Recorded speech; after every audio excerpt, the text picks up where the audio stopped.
Bismillahirrahmanirrahim. Assalamualaikum warahmatullahi wabarakatuh. Bapak-bapak, ibu-ibu, mas-mas, mbak-mbak, khususnya adik-adikku sekalian yang dirahmati Allah dimanapun Anda berada. Kembali di IIP Channel bersama saya, IIP Wijayanto. Kali ini kita akan membahas tema orang-orang yang menghasut mantan agar berpisah denganmu, hidup dalam kutukanmu. Ya. Nah, jadi ya, kita berpisah dengan mantan karena kehadiran orang ketiga. Orang ketiga itu kan belum tentu seseorang yang ingin menggantikan kedudukan kita di sisi mantan, di hati mantan, belum tentu ya. Tetapi orang ketiga itu sangat mungkin adalah orang tuanya mantan, adik-adiknya mantan, teman-teman baiknya mantan, bude-budenya mantan, tetangga-tetangganya mantan, dan seterusnya.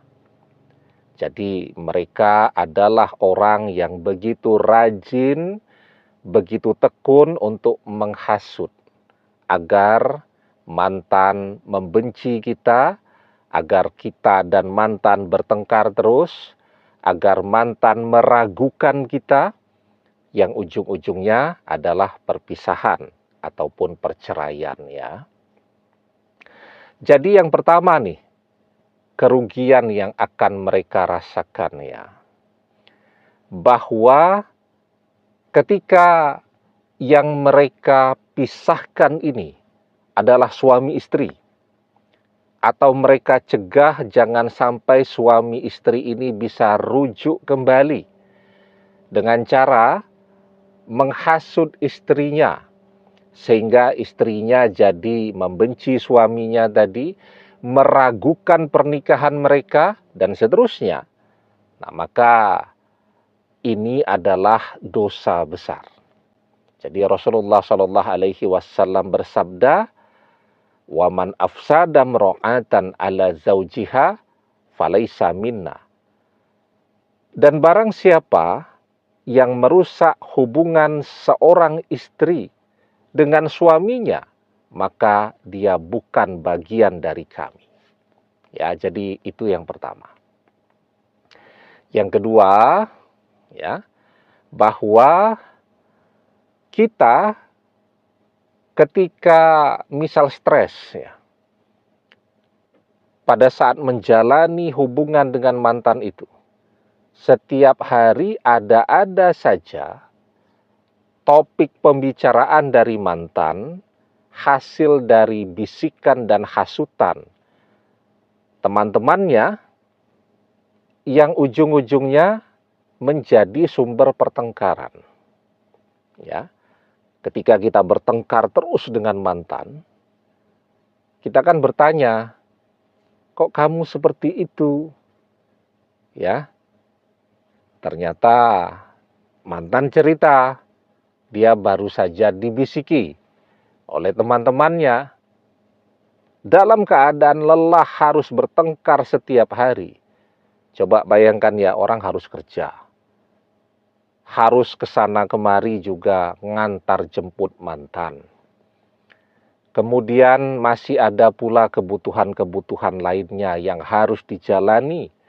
Dan itu pun setiap hari masih harus terbebani dengan pertengkaran-pertengkaran. Nah, maka kita kan jadi jengkelnya luar biasa.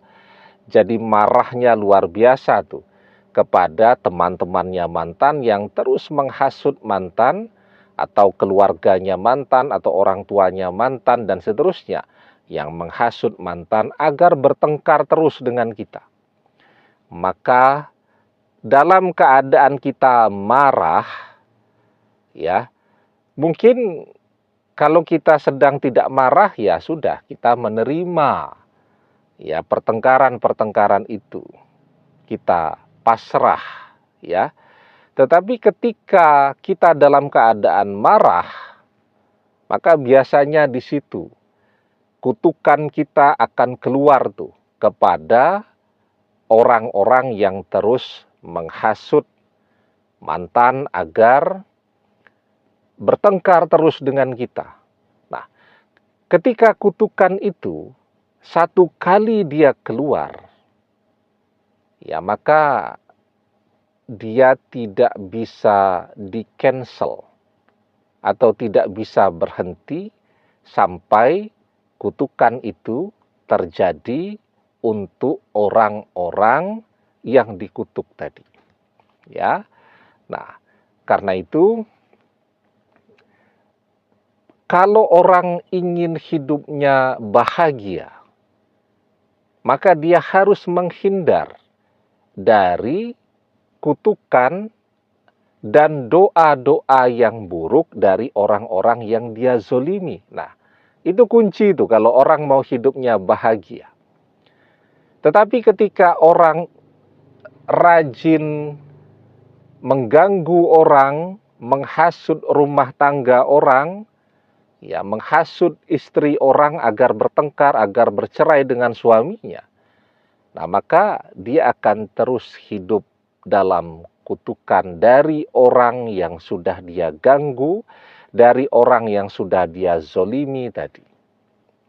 Karena itu, di dalam sebuah hadis kita diajarkan, wattaqi da'watal mazlum, fa innahu laisa bainahu wa bainallahi hijab.